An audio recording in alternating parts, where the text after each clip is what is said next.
What grief is greater, losing the only person you love most, or realizing you may never have truly known them at all? In the solemn silence of the funeral home, in what should have been a mother's final sanctuary of grief, a whisper cut through the air.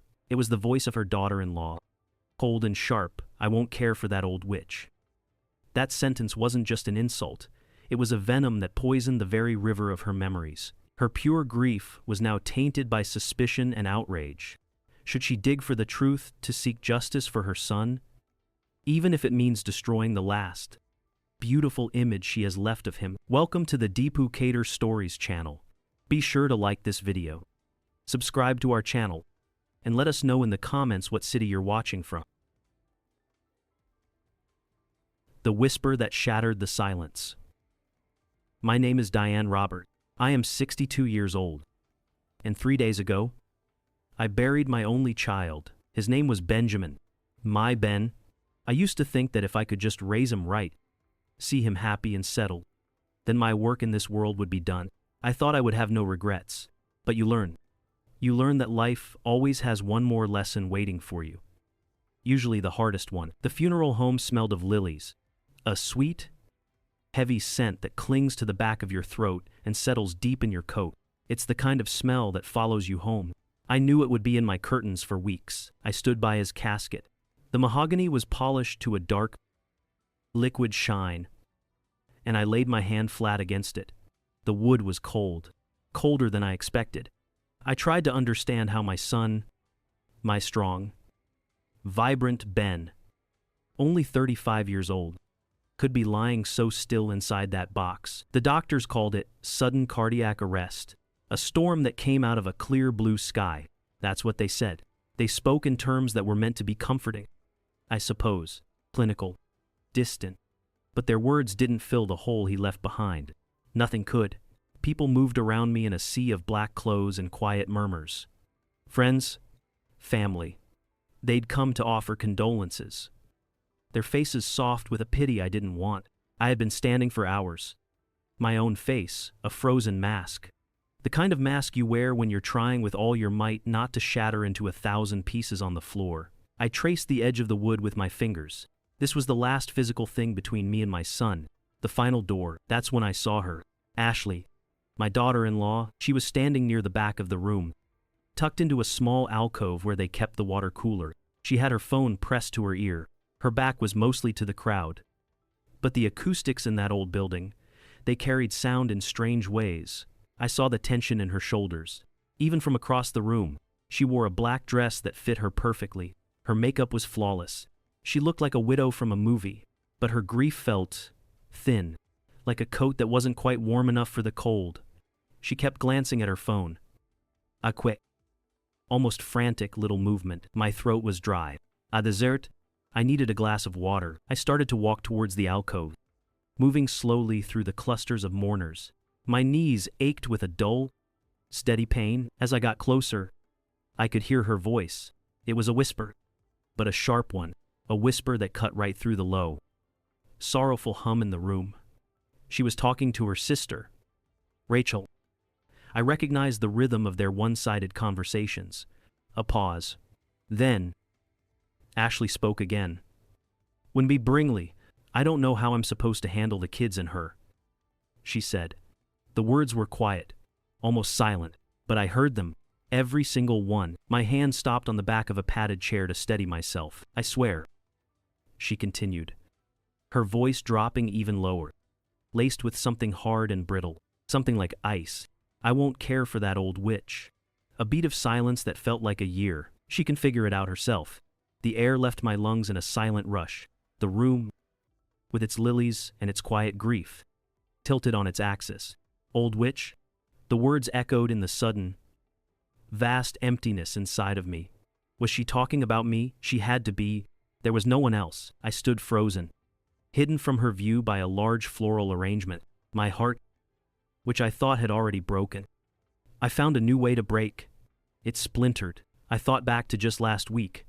The Sunday before, Ben had called me, his voice full of that easy warmth he always had. "Mama D," he'd said. The name my grandkids, Emma and Lucas, called me. The weather's looking good for Saturday. You, me, and the kids. We're gonna catch some bass down at the lake. Don't you forget? I won't forget.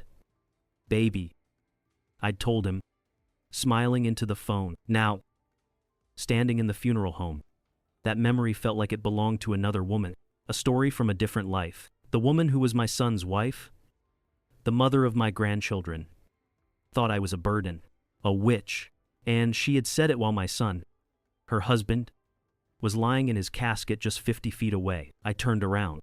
I walked back to the front of the room, my feet moving on their own. I didn't get my glass of water. The desert in my throat could wait. I placed my hand back on the cold, polished wood of the casket. The lilies suddenly smelled sickening, thick and sweet, like decay, and for the first time since my Ben died, I felt something other than pure, bottomless grief. It was a cold, sharp feeling that settled deep in my bone. It was suspicion. The will and the venom. A few days after the funeral, the four of us sat in the lawyer's office. Me, Ashley, her sister, Rachel, who wouldn't meet my eye, and Mr. Gable, Ben's lawyer, a man with a kind face and tired eyes. The office was quiet, too quiet. The only sound was the rustle of paper as he arranged a small stack of documents on his large desk. The air in the room was thick with unspoken things. I kept my hands folded in my lap. My knuckles were white. The whisper I'd heard at the funeral home was still coiled in my mind. A snake waiting in the shadows. I looked at Ashley. She sat perfectly still, her face a mask of sorrowful dignity. If I hadn't heard what I heard, I might have believed it. Mr. Gable cleared his throat. Thank you all for coming, he began, his voice low and steady. Ben was a fine man. I know this is incredibly difficult. He picked up the top document. This is Benjamin's last will and testament. I want to note that he came to see me and made some significant changes to it just 3 weeks ago. He was clear in his instructions. 3 weeks ago, the words hung in the air. Ben had been perfectly fine 3 weeks ago. He'd been planning our fishing trip. Why would he change his will? A knot of anxiety tightened in my stomach. Mr.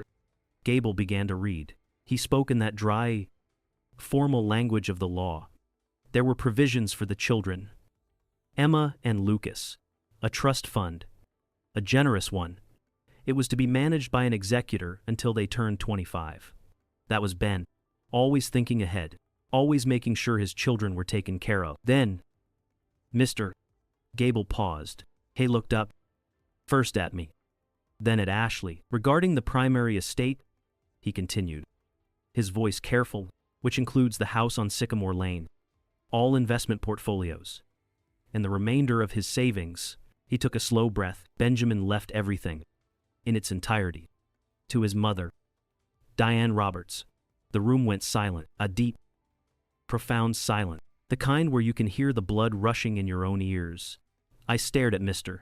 Gable. The words didn't make sense. It was like he was speaking a foreign language. Me, why would Ben do that? The house was Ashley's home. Their home? I turned to look at Ashley. The mask of the grieving widow was gone. It had shattered. In its place was a face I had never seen before. Her mouth was a thin, hard line. Her eyes, which a moment before had been downcast with sorrow, were now blazing with a fury so intense it felt like it could set the room on fire. She didn't move for a long moment. She just stared at me. Then she stood up. The movement was so sudden, so violent, that her chair scraped loudly against the polished floor. No, she said. The word was low, a growl. That's not possible. That can't be right. Mr. Gable looked at her, his expression calm. Ashley, I can assure you, the document is perfectly legal. Ben was of sound mind and body when he signed it. Sound mind? She shrieked, her voice rising with each word. She pointed a trembling finger at me. Not at Mr. Stacks. Gable. At me. This is your doing. Her voice was sharp. It cracked like a whip in the small, quiet office. You were always in his ear, whispering, turning him against me. I just sat there, stunned. The force of her rage pushed me back into my chair. This wasn't the sweet, slightly shy girl my son had married. This was a stranger. Ashley, please, Rachel murmured, putting a hand on her sister's arm. Ashley shook it off. "You poisoned his mind against me," she screamed, taking a step towards me. Her face was twisted with hate. "He wouldn't do this. Not my Ben. You did this." My shock began to fade. It was replaced by something else. A cold, clear feeling. The whisper in the funeral home. Old witch. The rage in this office. You poisoned his mind. They were connected. Two pieces of the same ugly truth. A truth I didn't understand yet, but I knew, in that moment, that it was there. My son hadn't changed his will because of me. He had changed it because of her. I didn't cry. I didn't shout back. The former nurse in me took over. The part of me that knew how to stay calm in a crisis. I looked straight into her furious eyes. My voice, when it came out, was quiet, but it was steady. I had no idea. "Ashley," I said, and it was the truth. But looking at her face, at the venom there, I knew one thing for certain. My son had a reason, and I was going to find out what it was. Whispers in the neighborhood. After the lawyer's office, a different kind of silence began. It wasn't the heavy silence of grief anymore. It was a thinner, colder silence. The kind that seeps in under the door and chills a room. It was the silence of a phone that doesn't ring. The silence of a neighbor who suddenly finds the pavement very interesting when you walk by. Ashley. She was smart. I'll give her that. She didn't shout her accusations from the rooftop. She planted them, like tiny, poisonous seeds, whispered over coffee with the other mothers from school, or mentioned with a heavy sigh to Mrs. Gable next door, "I'm just so worried about Diane." I imagined her saying, her voice filled with fake concern. "She's not herself since Ben. She's been saying such strange things. Forgetting conversations. It's the grief. I'm sure. The first time I really felt it was at the grocery store. I saw Martha Jean 2 aisles over, by the canned soups. We'd known each other for 30 years. Our sons played Little League together.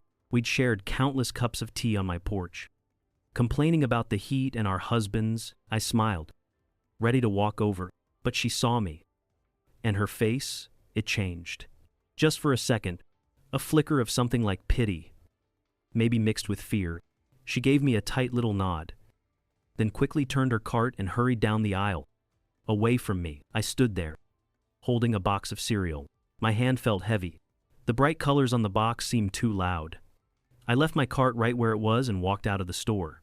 I couldn't breathe the air in there anymore. The worst part was the children, my Emma and my Lucas. They were my lifeline, the only pieces of Ben I had left. After the funeral, I'd given Ashley some space, thinking we all needed it. But a week turned into 2. Finally, I called. My heart ached just to hear their voices. Ashley answered, her tone smooth and cool. "Hello, Diane." "Ashley." "Honey," I said, trying to keep my voice steady. "I was just calling to see if I could have the children for an afternoon. Maybe take them for ice cream." There was a pause on the other end. A calculated pause. "You know, Diane," she said, her voice dripping with a sweetness that didn't reach her heart. "I don't think that's a good idea right now." "Why not?" The question came out smaller than I wanted. "The kids are confused," she said. "They're grieving. And with your state of mind lately, well, I think they need some stability.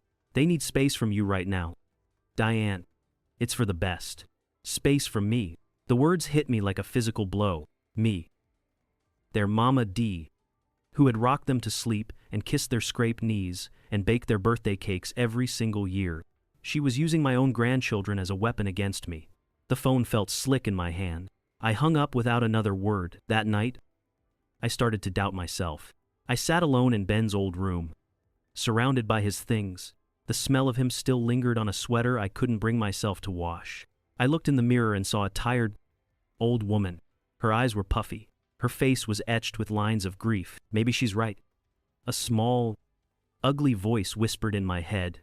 Maybe the grief has broken something inside you. Was I too controlling? I asked the woman in the mirror. Did I push her away? Did I somehow make Ben choose? The questions circled and circled, with no answers. I was alone in a house full of memories, and the silence was getting louder. The final piece clicked into place a few days later. A call from Dr. Miller's office. He had been our family doctor for 20 years. He'd given Ben his first stitches. "Diane," he said, his voice kind but distant. I was just calling to check in on you. Ashley had called me. She mentioned she was a bit concerned about how you were coping. Said you'd been experiencing some confusion. My blood ran cold. I just thought, he continued gently, it might be helpful for you to come in and talk. We could discuss some options for managing post-traumatic stress. I understood then. It wasn't just whispers anymore.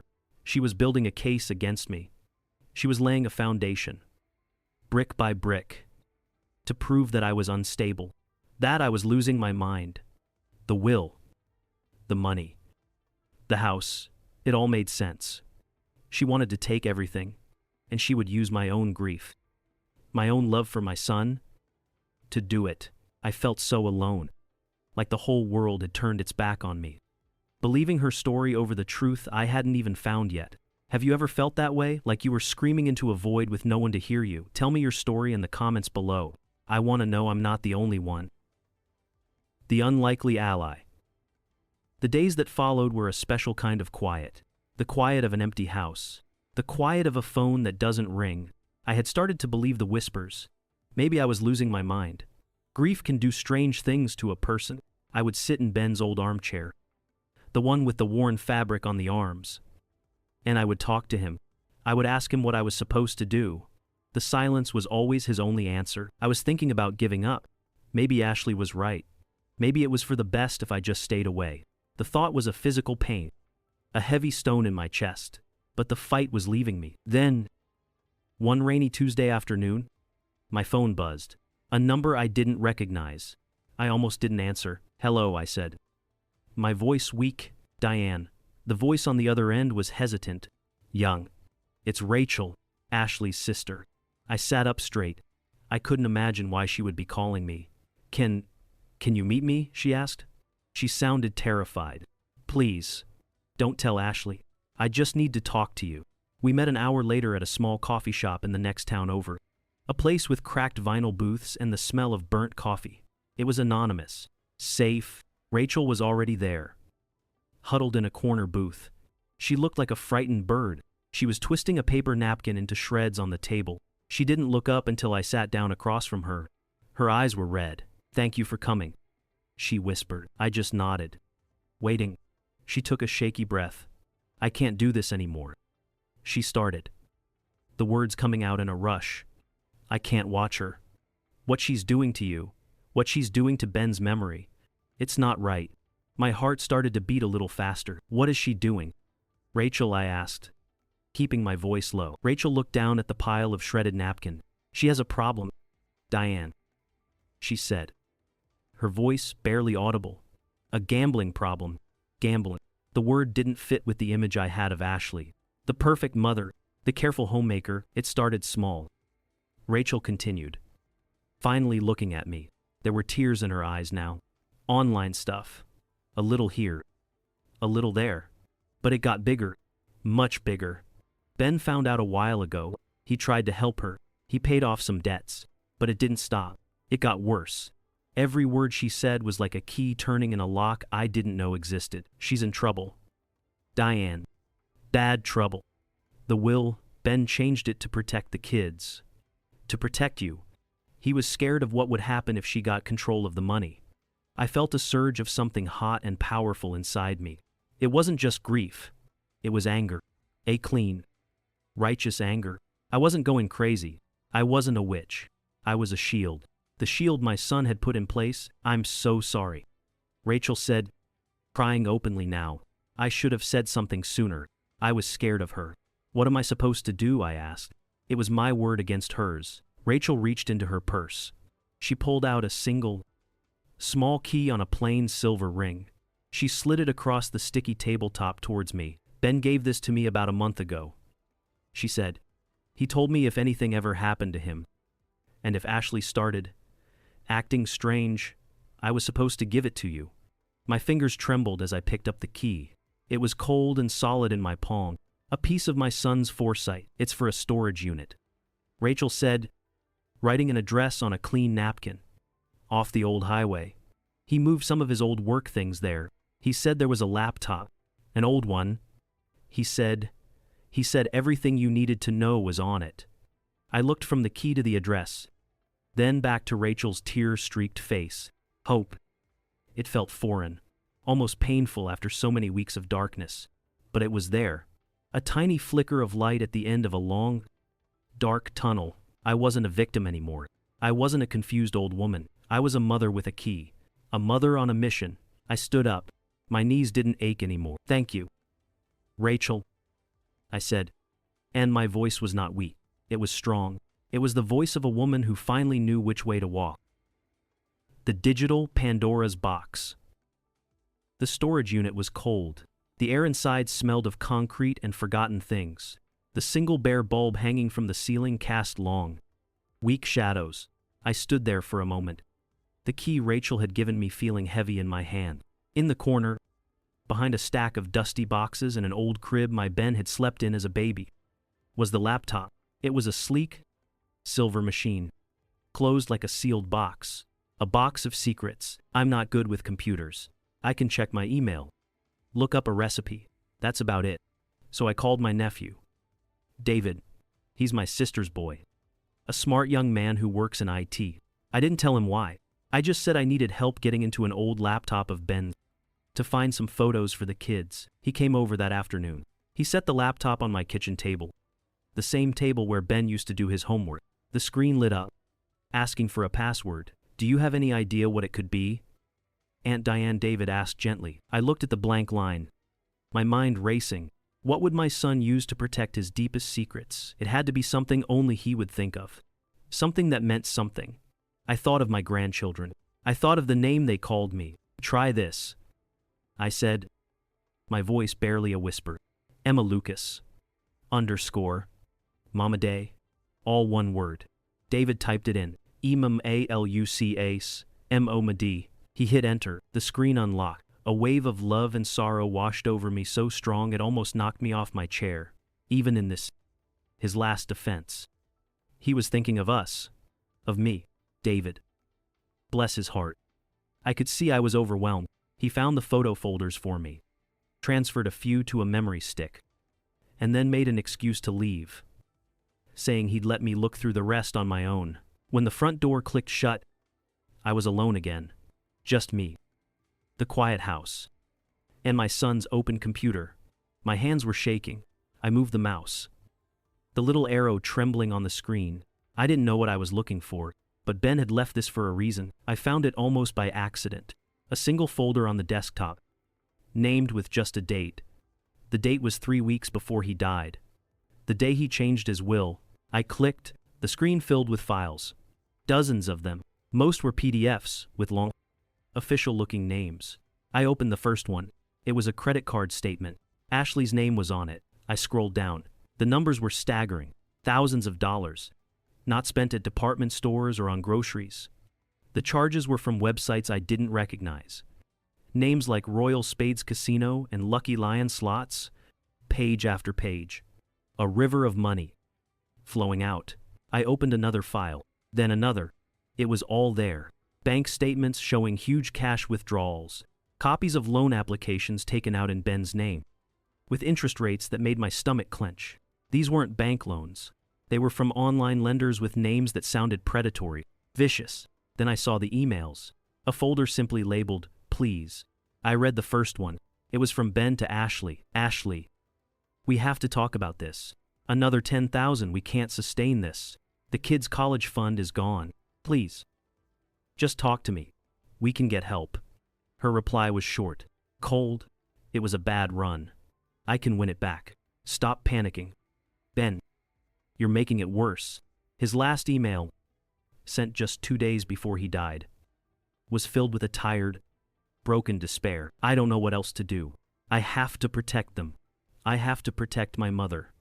I'm so sorry it's come to this. He was talking about the will. My breath was coming in short. Sharp gasps. This was a nightmare. A secret life lived right under my nose. My son had been drowning, and I never even saw the water rising around him. The anger came then, a clean, hot anger that burned away the fog of my grief. It was anger at her, for her lies, for her betrayal, for what she had done to my son. And then I saw the last file. It wasn't a document. It was a video file. It was just named For Mom. My hand trembled as I double-clicked. My son's face filled the screen. He looked exhausted. The light in his eyes, that bright, easy spark he always had, was gone. There were dark circles under them. He was in his home office, the one he was so proud of. The bookshelf he built with his own 2 hands was behind him. He cleared his throat. He looked directly at the camera, at me. "Mom," he began, and his voice broke a little on the word. A wave of fresh grief hit me so hard, I had to grip the edge of the table. "Mom, if you're seeing this," he said, his voice quiet but steady, "it means I failed. It means something happened to me. And you're finding all this out in the worst way possible. And for that, I am so sorry." He ran a hand through his hair, and a gesture so familiar it made my heart ache. "I tried to help her," he said, his eyes pleading with the camera. "You have to know that. I really tried. We went to therapy. I took control of the finances. But the addiction, it's deeper than I knew. And the debt," he paused. And for a long moment, he just looked down. When he looked up again, his eyes were wet. "The debt is too much. She's borrowed money from dangerous people. Mom. People who don't care about the law." He took a deep, shuddering breath. "I'm changing the will today. I have to. It's the only way to protect you and the kids, to make sure you have a roof over your head, and that Emma and Lucas have a future. She can't be trusted with it. Not anymore." He leaned in closer, his face filling the screen. "Please," he whispered. And now the tears were silently streaming down his face. "Please make sure they're safe. Don't let her ruin them. 2. Promise me." "Mom." The video ended. The screen went black. I sat there in the silence of my kitchen, the reflection of my own face staring back at me from the dark screen. I saw a stranger, a woman whose son had been living in a private hell. All the self-doubt, all the whispers in my head asking if I was the problem, they all burned away. What was left was a cold, hard certainty. I was not crazy. I was not the villain of this story, and I had a promise to keep. The second secret? For the first time in weeks, I had a purpose. The grief was still there. A constant, heavy companion, but now, it had a partner. Resolve. I had my son's words, his final wishes stored on that cold, humming laptop. I had proof. The path forward was clear, even if it was going to be painful. I called Mr. Gable and told him I had something he needed to see. We set a meeting. Before that, though, there were things I had to do. I had to start going through Ben's belongings at the house. His house, my house. Now, the thought felt wrong. Mr. Gable had given me a key. Ashley had taken the children to her mother's for a few days. So the house was empty, silent. I started in his home office. It was the room that felt most like him. The scent of old books and coffee lingered in the air. A half-finished crossword puzzle was still on his desk. I began to sort through papers, boxing up personal items. My movements methodical, a nurse's efficiency. It was easier to focus on the task than on the ache in my heart. I was rolling up the small rug by his desk when I saw it. A slight unevenness in the floorboards beneath. One of the old, dark planks was raised just a fraction of an inch higher than the others. I've lived in old houses my whole life. I know their secrets. I know that floors are supposed to be level. Curiosity got the better of me. I knelt down, my old knees protesting, and ran my fingers along the seam. It was loose. Using the edge of a letter opener from his desk, I pried it up. The board lifted easily, revealing a small, dark hollow space beneath. And inside that space, there was a box, a small, wooden cigar box. Not the kind Ben would have ever used. He hated the smell of cigars. My breath caught in my throat. This was a hiding place. My hands trembled as I lifted it out. It was light. I opened the lid. Inside, nestled on a bed of cotton, were several small glass vials with rubber stoppers. No labels. Beside them were a few sterile, packaged syringes. I stared and stared. The nurse in me recognized the paraphernalia, but the mother in me refused to understand. My Ben, who was a health nut, who lectured me about my blood pressure and made green smoothies that tasted like grass. It made no sense. This had to be a mistake. Maybe it was something old, left by a previous owner. But the box wasn't dusty. I took out my phone. My fingers felt clumsy, thick. I took a clear picture of the vials in the box. I sent it to an old friend of mine, Gloria, who'd been a pharmacist for 40 years. We hadn't spoken much since the funeral. I didn't know what else to do. I typed a simple message. Gloria, can you tell me what this is? Found it in the house? Then I sat there, on the floor of my son's office. And I waited. The minutes stretched into an eternity. The quiet of the house pressed in on me. I looked around the room, at his college diploma on the wall, at a framed photo of him with a tiny Emma on his shoulders. A good man, a wonderful father, my perfect son. My phone buzzed.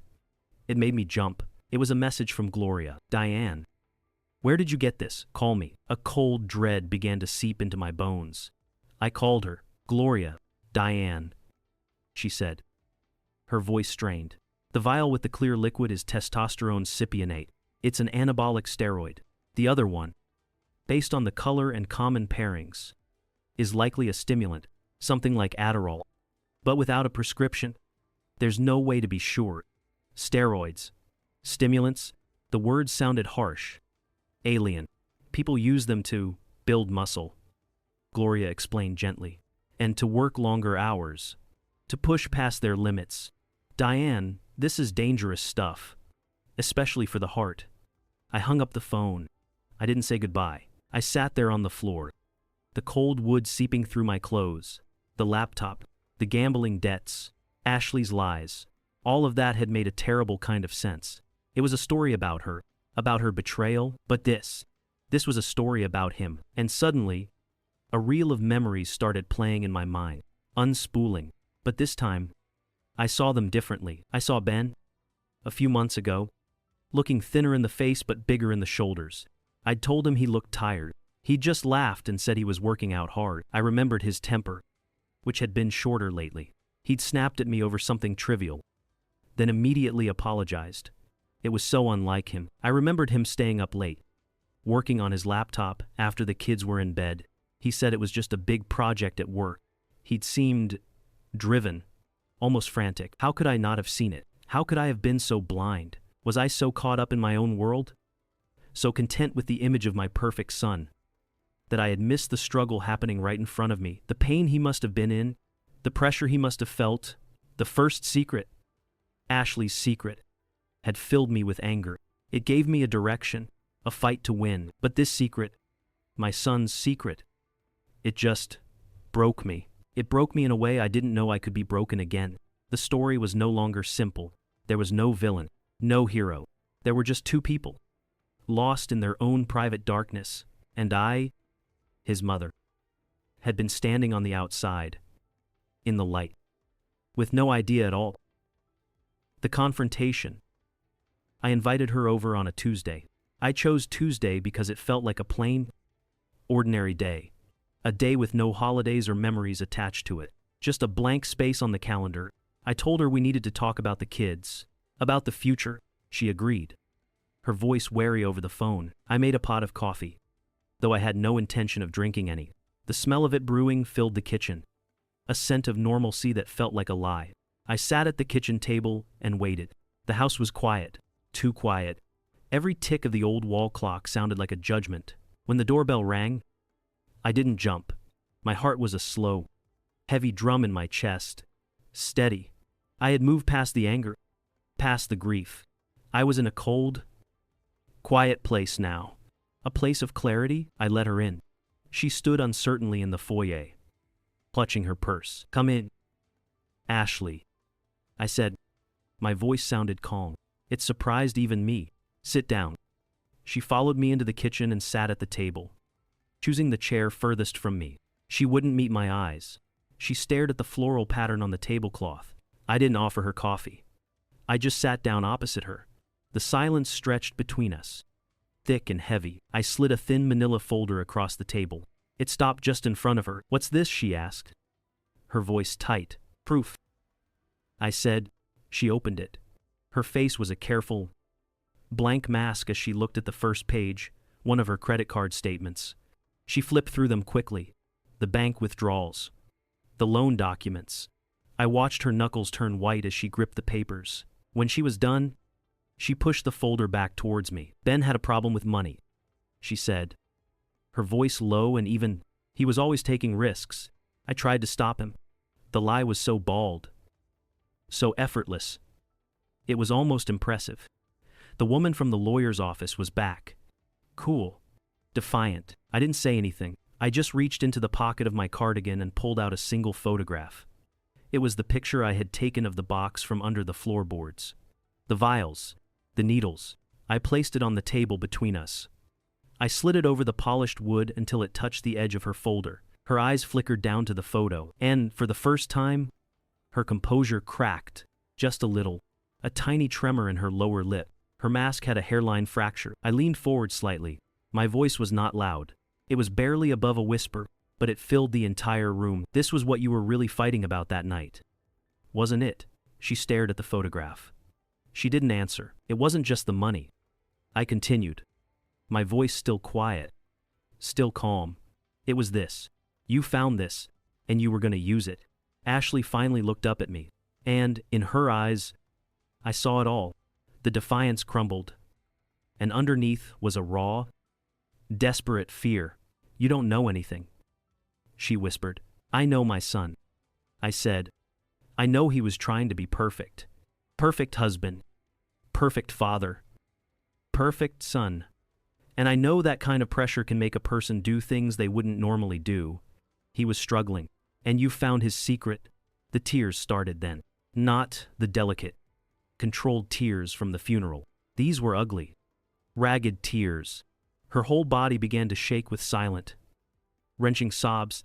The mask didn't just crack, it shattered. She buried her face in her hands, her shoulders heaving. I just sat there. I waited. I let the silence and her sobs do the work. Finally, she lifted her head. Her face was a wreck. Mascara streamed down her cheeks. It was the last fight. She choked out. The words, broken. I had found the box a few days before. I didn't know what to do. I was so angry about the money, the lies, and then this. It felt like another lie. She took a gasping breath. That night, I told him I knew. I told him I was going to tell you. My heart stopped. I was just trying to scare him. She cried, her voice pleading now. I just wanted him to see how serious it was, to get help. But he panicked. He started yelling, telling me I would ruin him, that you would never look at him the same way again. She looked at me, her eyes begging for, I don't know what. Forgiveness, understanding. He was so angry. I'd never seen him like that. He was pacing, holding his chest. He told me I had destroyed everything, and then he just fell. She dissolved into tears again, her words lost in the sound of her own despair. I called 911. I did CPR. I tried. Diane. I swear I tried. I looked at her. The woman who had wished me gone. The woman who had tried to paint me as a crazy old witch. And I didn't feel hatred. I didn't even feel anger anymore.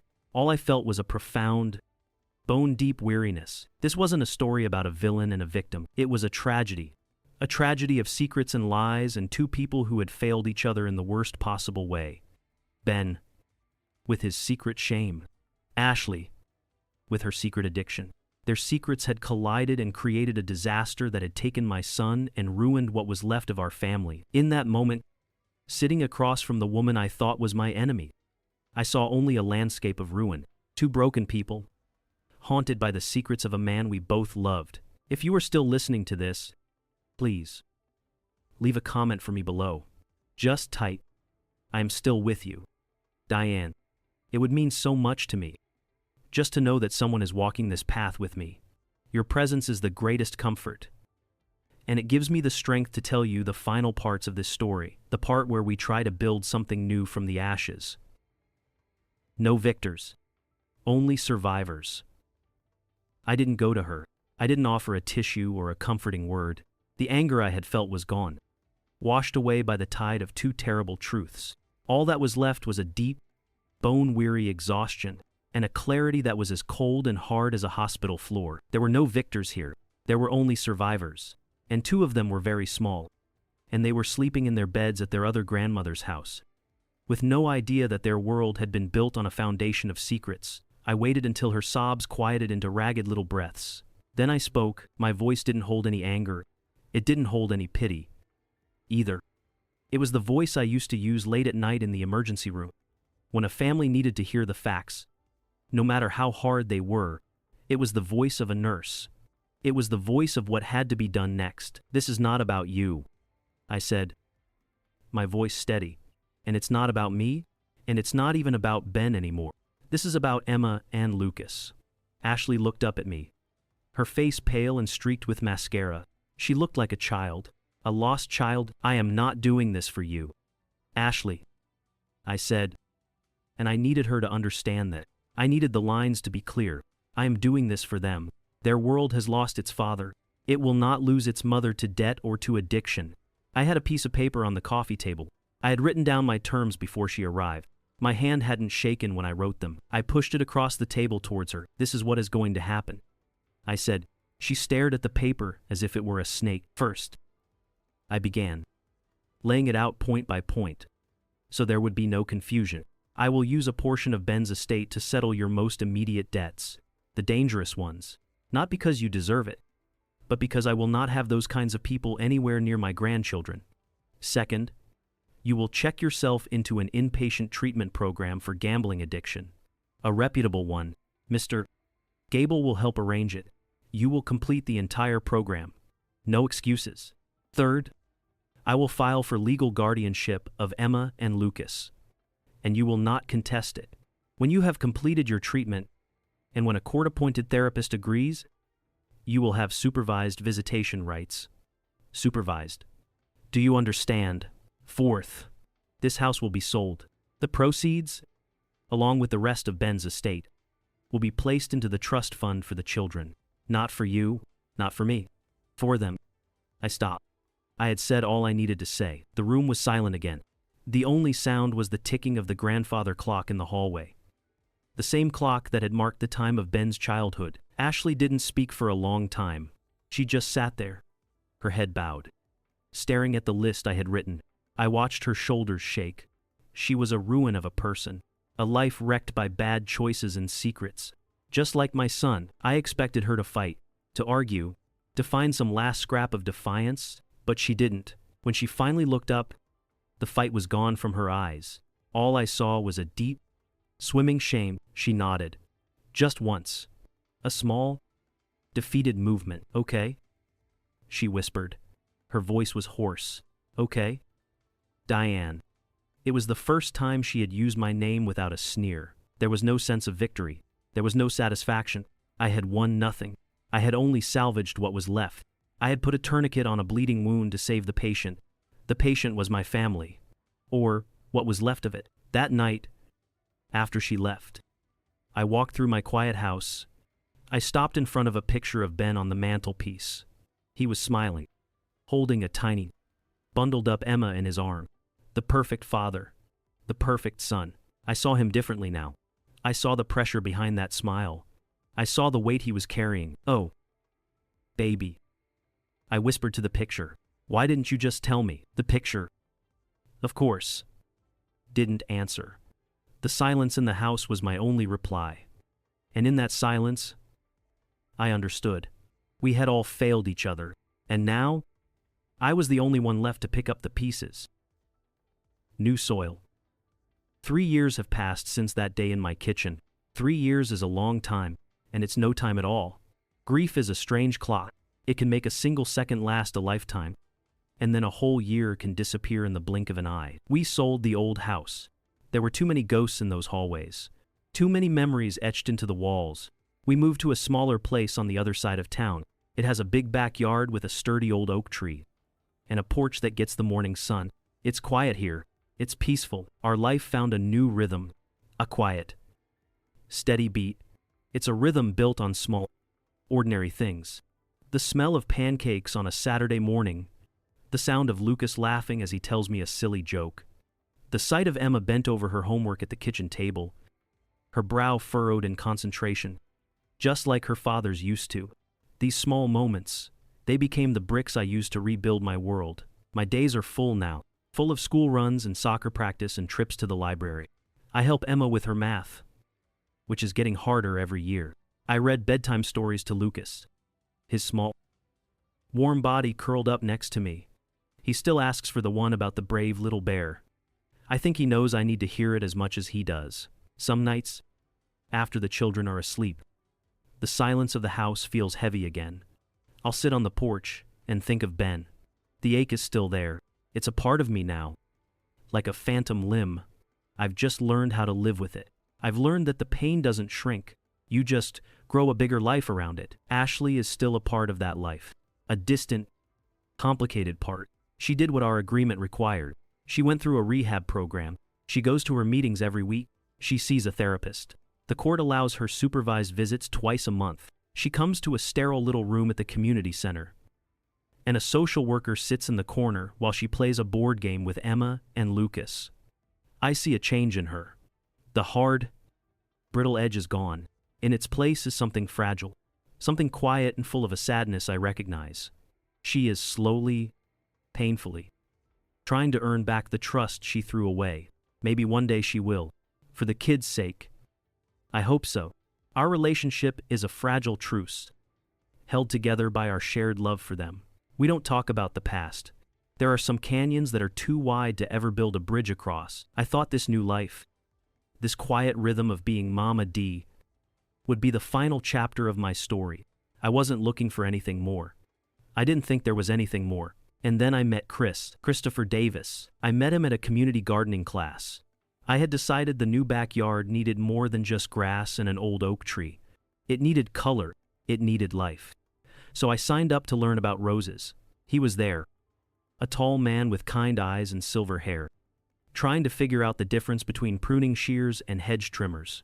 He had a gentle laugh that made you want to laugh with him. He told me he was a retired history professor. His wife had passed away a few years back, and his garden was the only thing that had kept him sane. We started talking, first about roses, then about books, then about everything and nothing. We found we both had a fondness for old jazz music. We both believed a good cup of coffee could solve most of the world's problems. We talked about our children, our grandchildren. We talked about loss, not in a heavy, mournful way, but in the quiet, understanding way of two people who carried similar scars. Our friendship grew slowly, like a perennial plant, not with a sudden, showy bloom, but with deep, quiet roots. He started coming over on Wednesdays. He'd help me in the garden. His big, gentle hands surprisingly skilled with the delicate rose bushes. He taught Lucas how to build a model airplane. He listened with genuine interest as Emma told him all about the book she was reading. He never pushed. He never pried.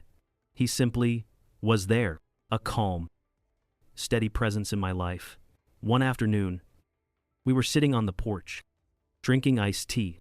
The kids were playing under the oak tree. The sun was warm on my face. A comfortable silence settled between us. You know, Diane, he said, looking out at the yard. You've built a beautiful world here. I looked at my grandchildren, their laughter carrying on the breeze. I looked at the new rose bushes we had planted, their buds just starting to show a hint of color. And I realized he was right. I had forgotten what it felt like to not be fighting, to not be bracing for the next blow. I had forgotten what it felt like to simply be, to breathe. I wasn't just a survivor anymore. I was living. And in that quiet moment on the porch, with a good man by my side and the sound of my grandchildren's laughter in the air, it felt like enough. It felt like everything. The Garden of Truths. Today would have been Ben's 40th birthday. The thought doesn't arrive with the sharp, stabbing pain it once did. Now, it comes softly, like the first light of dawn, a quiet awareness. The sky is a soft, clear blue, brushed with thin, white clouds, the kind of perfect, crisp autumn day Ben would have loved. He would have declared it a perfect day for throwing a football, for the smell of grilling hot dogs, for the sound of laughter echoing across a yard. We're in the backyard of my little house, the one I bought after we sold the old place on Sycamore Lane. It's smaller, but the garden is bigger. That was the most important thing when I was looking. I needed a place with enough earth to grow things, to heal. Emma is a teenager now. just turned 16. She's tall and thoughtful, with her father's kind, deep-set eyes and my stubborn chin. She has a quiet strength about her, an artist's soul. Lucas is 10, a bundle of boundless energy and questions about the universe, from black holes to the secret lives of ants. And Chris is here. His gentle presence has become a quiet, steady rhythm in our lives, as comforting and reliable as the morning sun. Every year, on Ben's birthday, we plant something. It was my idea, a way to make a memory that grows instead of one that just sits on a mantelpiece gathering dust. A living memorial. The first year, it was an oak, for the strength I prayed the children would find. Then a dogwood, for endurance through the hard seasons. Last year, a weeping willow, to honor the grief we still carry. Today, it's a magnolia tree, for dignity, for the dignity Ben struggled to maintain, and the dignity we have all fought to reclaim. Chris is digging the hole, his movements easy and practiced. He's a natural gardener. He says it's about patience, about understanding that you can't force anything to grow. You can only provide the right conditions. And then you have to trust. The kids are arguing playfully over who gets to put the first shovel of dirt back in, their voices a familiar, happy melody. I'm sitting on the porch steps, a heavy ceramic mug of lukewarm tea cradled in my hands, just watching them. A few years ago, a scene like this felt impossible, a dream from another life. The grief for my son has not disappeared. I know now that it never will. It has simply changed its shape. For the first few years, it was a jagged hole in my chest, a constant, raw wind blowing through me. Now, it has become a part of my own landscape, like a tall, quiet mountain in the distance. I know it is there. I respect its shadow and the lessons it taught me, but it no longer blocks the sun. Lucas, having lost the argument with his older sister, runs over to me, his face smudged with dirt. He plops down on the step beside me and holds out his palm. In it is a small, smooth, gray stone, perfectly shaped like a heart. I found it, Grandma, he says, his voice serious, as it always is when he's thinking hard. He looks from the stone to the young, waiting tree. Do you think Dad would like this tree? I look at his earnest little face, so full of a genuine need to know. He was so young when Ben died. His memories of his father are a patchwork quilt, sewn together from my stories, a few hazy recollections of his own, and the photographs we keep. I feel a warmth spread through my chest, chasing away the last of the morning chill. I set my cup down and pull him into a gentle hug, his small body all angles and energy against mine. I think he would love it. Sweet boy, I tell him, my voice soft against his hair. And I think he'd be happy to know that we love all of him. Not just the strong parts, the smiling parts everyone saw in pictures, but the parts that struggled, too. The parts that were tired and scared. That's the most important love. You know, the kind that sees the whole, true person and loves them anyway. Lucas nods, considering this with the solemnity of a philosopher. He seems satisfied with the answer. He places the heart-shaped stone at the base of the porch step and runs back to help Emma guide the young tree into its new home. I watch them.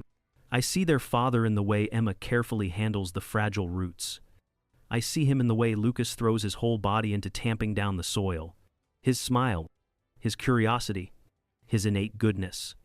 But they are their own people, too. They are more open than we were. They talk about their feelings. They know it's okay to have a bad day. They are stronger because they know they don't have to be strong all the time. And I know, with a certainty that settles deep in my soul, that I will teach them what we failed to learn in time. I will teach them that secrets are a heavier burden than any truth. That asking for help, admitting you're not okay, is the bravest thing a person can ever do. Ben's legacy won't be his silent, his quiet, desperate struggle. It will be their voices. It will be their freedom to be vulnerable, to be imperfect, and to be loved completely. Not in spite of their flaws, but because of them. Ashley comes for a visit sometimes. She came by last week. The visits are quiet, still a little awkward, like wearing a shoe that never quite fits right. She completed her program. She works a steady job at the local library, The anger between us is long gone, eroded by time and a shared, unspoken sorrow. We are two women bound together by the same tragedy. The same man. We will never be friends.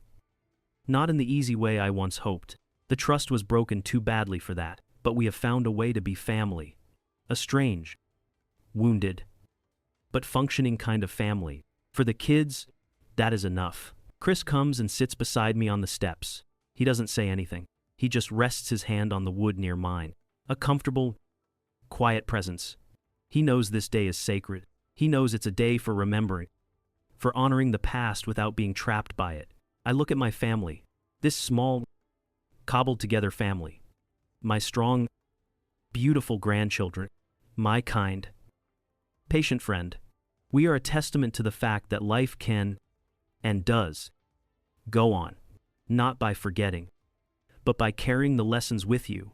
We live in a world that demands perfection, a world of curated images on a screen and hidden struggles behind closed doors. Ben and Ashley were both casualties of that world, in their own ways. They were trying to live up to a picture that wasn't real, and the pressure of maintaining that flawless image, both for the world and for each other, finally broke them. But here, in this garden, surrounded by the dirt and the worms and the patient, steady work of growth, we plant our truths. We know that strength isn't about never falling. It's about how you get back up. It's about digging your hands into the earth and tending to your roots. It's about reaching for the sun, even after the harshest winter. We have grown from the broken places. The cracks are still there. But now, that's where the light gets in. We don't just survive, we bloom. And so, a story born from a whisper of malice ends with the quiet strength of new blooms. Diane's journey through the darkest valley of secrets is now complete. But I wonder, what would you have done, faced with such betrayal and a truth so complex? Would you have chosen justice, or would you have chosen peace for the children? There is no right answer, only your answer. Let me know what it is in the comment. Your perspective is what gives these stories life beyond the final word. If Diane's story resonated with you, let it be known with a like. Share it with someone who understands the weight of family secrets. And be sure to subscribe to Deepu Cater Stories, because the truth is always more complicated than it seems. Until we meet again, remember, every family has a story. What's yours?